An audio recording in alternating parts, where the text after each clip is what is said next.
Welcome back to another UNC football recruiting podcast here on TarHeelIllustrated.com. And if you're checking us out on our YouTube channel, Tar Heel Illustrated, I'm THI publisher Andrew Jones, and joining me is our director of football recruiting, Miss Deana King.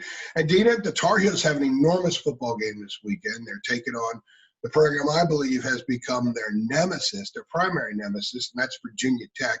Since the Hokies joined the ACC, Carolina is 3-13 on the field against the Hokies. We're not getting into any of these NCAA game disqualification things or anything like that. We're just looking on the field. Two of those wins, the two in Blacksburg, one in overtime, one in the last second. So basically, the Hokies have owned the Tar Heels since they joined the ACC. There's a perception out there that the Hokies have owned the Tar Heels on the football recruiting trail, and that this game this weekend means a ton when it comes to recruiting. Now, I believe some of that perception is true, but you were digging into the numbers last night, and what you came up with suggests that Virginia Tech hasn't dominated UNC in the recruiting trail. It's been a lot more even than a lot of people realize. So what did you come up with? Rivals rankings goes back to 2002. So I went back from 2002 to 2021. UNC's class has been ranked 11 times better to Virginia Tech's 9. And like you said, it's really kind of equal. The average class for UNC is around 26, 27. Virginia Tech is 30th.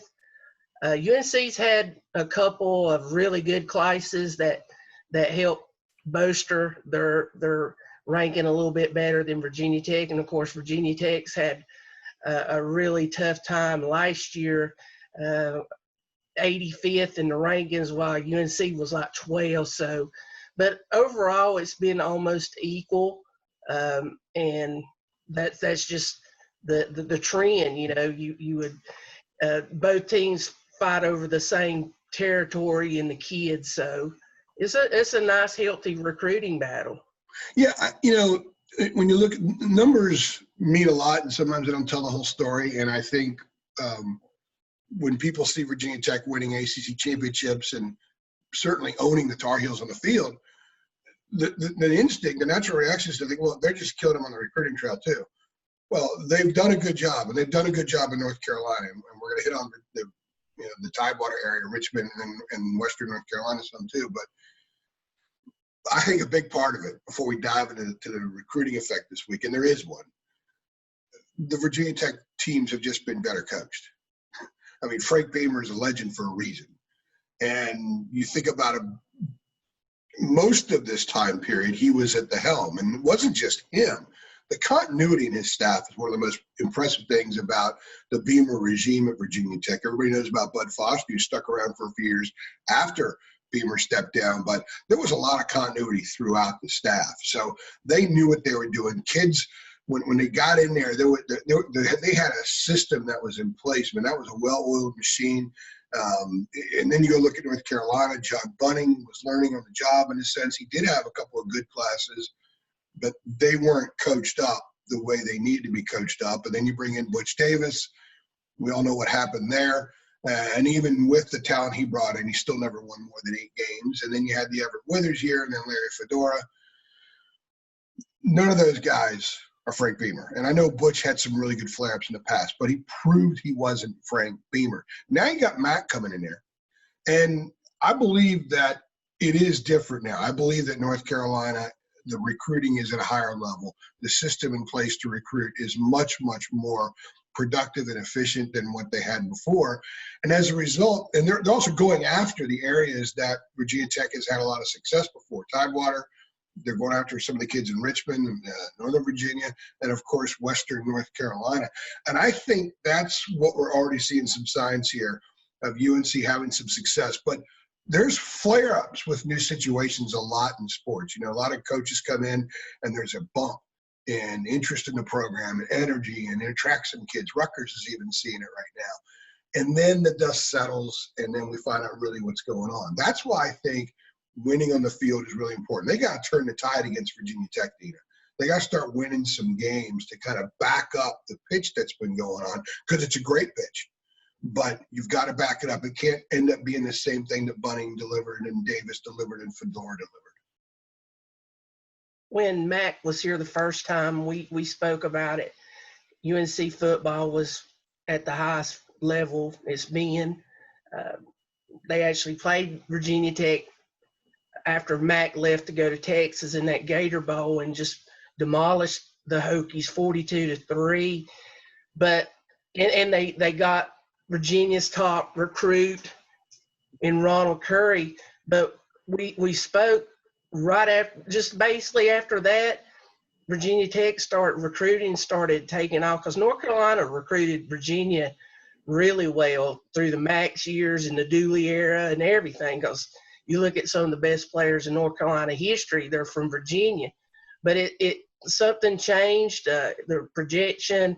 Michael Vick out the same area as Curry, maybe he saw, UNC maybe not an option because one of the best ever in that area came to Chapel Hill. So he stayed home and went to Virginia Tech. And ever since that time, Virginia Tech's level has risen. And, Vic took them to a national championship game. And it's kind of, after Beamer's left, it's with Fuentes, it's not at that kind of level yet. And now with Mac coming back, you're seeing the trend of him heading back up to Virginia and getting some of those really good players that made his first stint at UNC very successful.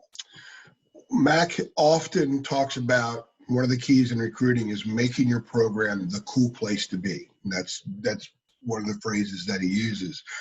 When Vic went to Virginia Tech, and it wasn't just when he went there, but it was when he exploded as a redshirt freshman in '99, suddenly Virginia Tech became a really cool place to be. and Michael Vick gave the program a layer it didn't previously have. And of course, as you said, they played for the national championship, and they played well that night. They just ran into an amazing FSU team that scored at will against so many people. But that night, Vic people walked away and said, wow, did you see that Vic guy last night? A lot of people watched him for the first time. And I think Beamer and his staff did a really good job of riding that. Now, they still didn't have great recruiting classes. They still had to coach guys up.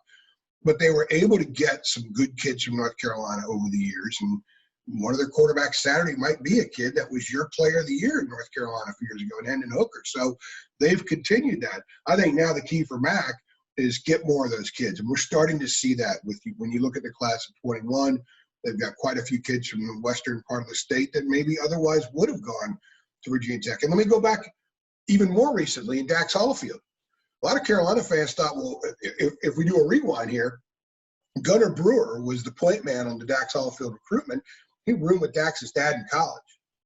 And everyone thought, well, there's no way Dax is not going to go there. There's too many relationships. Larry shows up for his final visit on the helicopter and the whole staff, and there's all this kind of stuff. And people thought, there's no way Dax is not going to go to North Carolina. But he went to Virginia Tech. His brother just committed to Virginia Tech here recently, by the way. And so now I think Carolina has a better chance to get some of those kids because it is a different program. It is more of the cool place to be. And I think some kids are seeing that something different may happen on the field. Virginia Tech has always, pretty much always been good in football, going back to when Mac left. That was the point, what you said, that Gator Bowl. So there were a lot of things that Tech could sell, and they had a different culture in the program that was consistent. Now the kids are buying into a culture they believe might be sustainable or sustained at North Carolina. To mention Dax, his couple main reasons was the football culture at Virginia Tech, because the rabid fan base, they travel everywhere. Hokies. The Lane Stadium atmosphere, there's nothing like the Sandman playing when the Hokies take the field. And the stadium bounces. Yeah, I've been there many times. It bounces. It's pretty cool. And Coach Foster's reputation as one of the best defensive coordinators there has been. So, but I do agree, times is changing.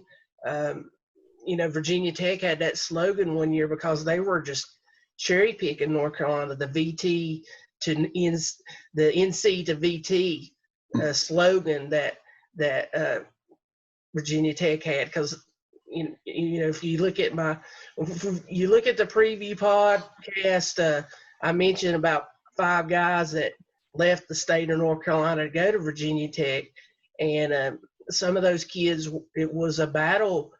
Both North Carolina and Virginia Tech both were having a recruiting battle, and there's several kids that I didn't mention, like the J.R. Walker, who was really down to UNC in North Carolina, and Virginia Tech. They got 15 players from the state of North Carolina, and several of them are from the Charlotte area. And currently, you know, Mac is kind of shut. He's kind of shut Virginia Tech out here in the recruiting, but you know, the Clemsons of the world are still mining the state. So he's kind of got the northern threat kind of shut down. Now he's got to focus on the southern threat. Yeah, that's a different task, let's be honest, especially the post-Beamer era at Virginia Tech. I think right now is the time to strike. Right now is an opportunity for Carolina to really kind of flip things with Virginia Tech in that last 16-year history. They have a team on the field that I would say is certainly comparable to what Virginia Tech has. Maybe they're a little bit better. Maybe they're not quite there yet. We'll certainly find out a lot more about that on Saturday. And certainly the infrastructure of the program is in better shape than it's been in a long time. And the recruiting, not just the recruiting base, but how they recruit, the organization in recruiting, the message in recruiting, and the fact that they really do have a vision to sell to kids. You as you pointed out some of those numbers, the UNC has always done okay recruiting in football because it's an appealing place for kids to go to school. And this state has so much talent. You're going to get some good players from North Carolina every year. If I was head coach, I'd probably get a few good players every year just because kids want to go to school there. But Mac's taken it to another level. But that's why I think this weekend is important. Results right now matter. They got to show these kids that the whole sales pitch for the last 22 months with this old guy coming in, going back to a program he once was, they got to show that this really is working. Last year was 7-6. Okay. Positive year, given they won 5 games the previous 2 years. They're 2-0 now, but people are, you look at a lot of the stuff Rivals National is doing, you know, the fact or fiction is Sam Howell, and every Carolina fan should be concerned about Sam. You know, is UNC a team that's not playing up to snuff, that kind of thing. They gotta end that narrative. They gotta get rid of it. I mean, if they do, that it'll eliminate the possibility of that kind of stuff creeping into kids' heads. So now success on the field is very, very important. It begins this weekend. You mentioned they have a lot of critics saying they're overrated, saying UNC's jumped from 18th to the top 10 by beating Syracuse and Boston College. So this is a prime time game at 12 o'clock, a national game between 2 ranked teams. UNC can make a statement by beating a team that they have not had very good success.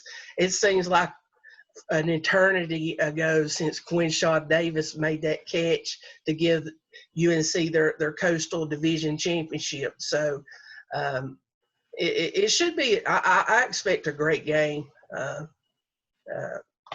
between those two teams.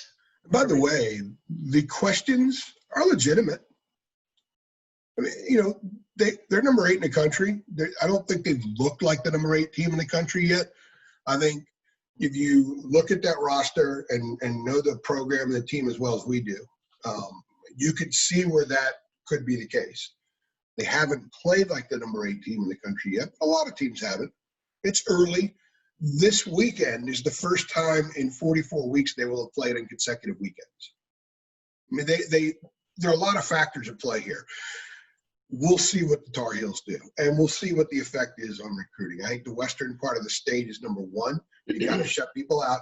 Number 2 is the Tidewater area. Number 3 is picking around the rest of the Commonwealth, and there are plenty of good players. The Richmond area, and then where I grew up in Northern Virginia, there's a lot of good players up there in that part of Virginia as well. So it begins this weekend. The results maybe didn't matter as much, but I think the result this weekend will matter a little bit more, and it will certainly be used on the trail. I agree. So I'm looking forward to that game. All right, Hokies and Tar Heels at noon this weekend at Keenan Stadium in front of a massive crowd of 3,500. So the COVID era is what it is. I cannot wait for this game. I cannot wait to learn more about this Carolina football team.